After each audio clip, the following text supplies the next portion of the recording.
Assalamualaikum warahmatullahi wabarakatuh.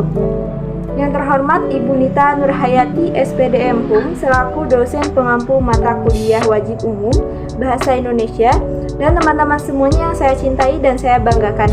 Sebelumnya, perkenalkan nama saya Kania Putri Maulia dengan NPM 222165045 dari kelas B jurusan Pendidikan Ekonomi, Fakultas Keguruan dan Ilmu Pendidikan, Universitas Siliwangi. Di sini, saya akan memaparkan mengenai artikel yang telah saya buat dengan judul Penerapan Metode Bercerita pada Anak Usia Dini, Studi Kasus R.A. Miftahul Jannah di Desa Cikarag, Kecamatan Malangbong, Kabupaten Garut. Alasan saya mengambil judul ini karena ini masih berkaitan dengan jurusan Pendidikan Ekonomi yang dimana bisa menjadi seorang guru dan wirausahawan. Selanjutnya saya akan memaparkan bagian pertama, yaitu ada abstrak. Di sini saya menyantumkan metode pembelajaran bercerita merupakan salah satu dari beberapa metode pembelajaran yang ada.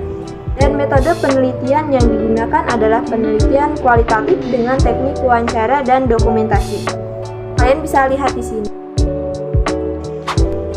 Kemudian setelah abstrak ada bagian pendahuluan. Nah, di sini saya menyantumkan pendidikan bagi anak usia dini adalah bentuk dari pemberian upaya untuk menstimulasi, membimbing, mengasah keterampilan anak. R.A. Miftahul Jannah adalah satuan pendidikan anak usia dini jalur formal yang menyelenggarakan program pendidikan dalam kekasan Islam. Setelah bagian pendahuluan, kemudian ada bagian kajian pustaka. Di sini tuh berisi landasan-landasan teori yang berkaitan dengan judul artikel yang saya buat.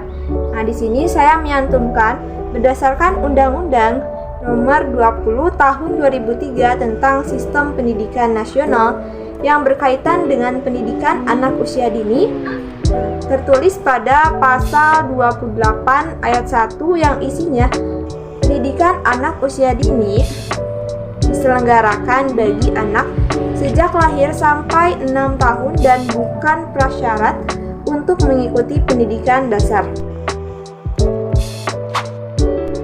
Setelah bagian kajian pustaka, kemudian ada metode penelitian. Bisa kalian lihat di sini, saya menggunakan metode wawancara dan dokumentasi. Wawancara di sini sengaja digunakan untuk memperoleh data yang lebih akurat terhadap penerapan metode bercerita pada anak usia dini. Nah, dan peneliti juga mewawancarai guru yang menerapkan metode pembelajaran bercerita ini.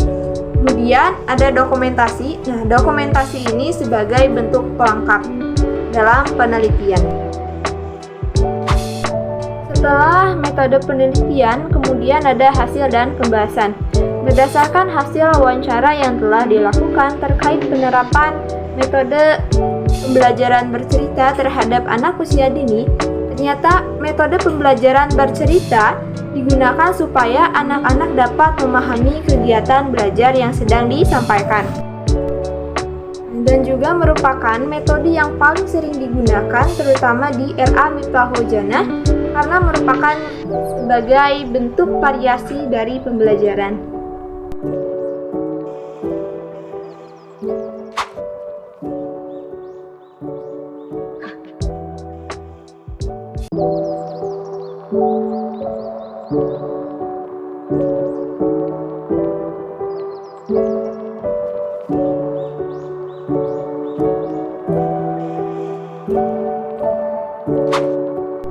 Kemudian di bagian akhir ada penutup. Berdasarkan analisis yang telah dilakukan melalui teknik wawancara, bahwa dalam pembelajaran bagi anak usia dini memerlukan teknik atau metode yang harus dipertimbangkan. Karena anak usia dini merupakan anak yang masih berusia muda, yaitu dari usia 4 sampai 6 tahun, di mana anak yang berada pada masa golden age, yaitu anak masih dalam masa perkembangan. Anak juga pada masa ini dapat dengan mudah mengingat pembelajaran dan anak juga bisa dengan mudah untuk meniru apa yang mereka lihat. Sekian dan terima kasih. Semoga video ini bisa bermanfaat. Wassalamualaikum warahmatullahi wabarakatuh.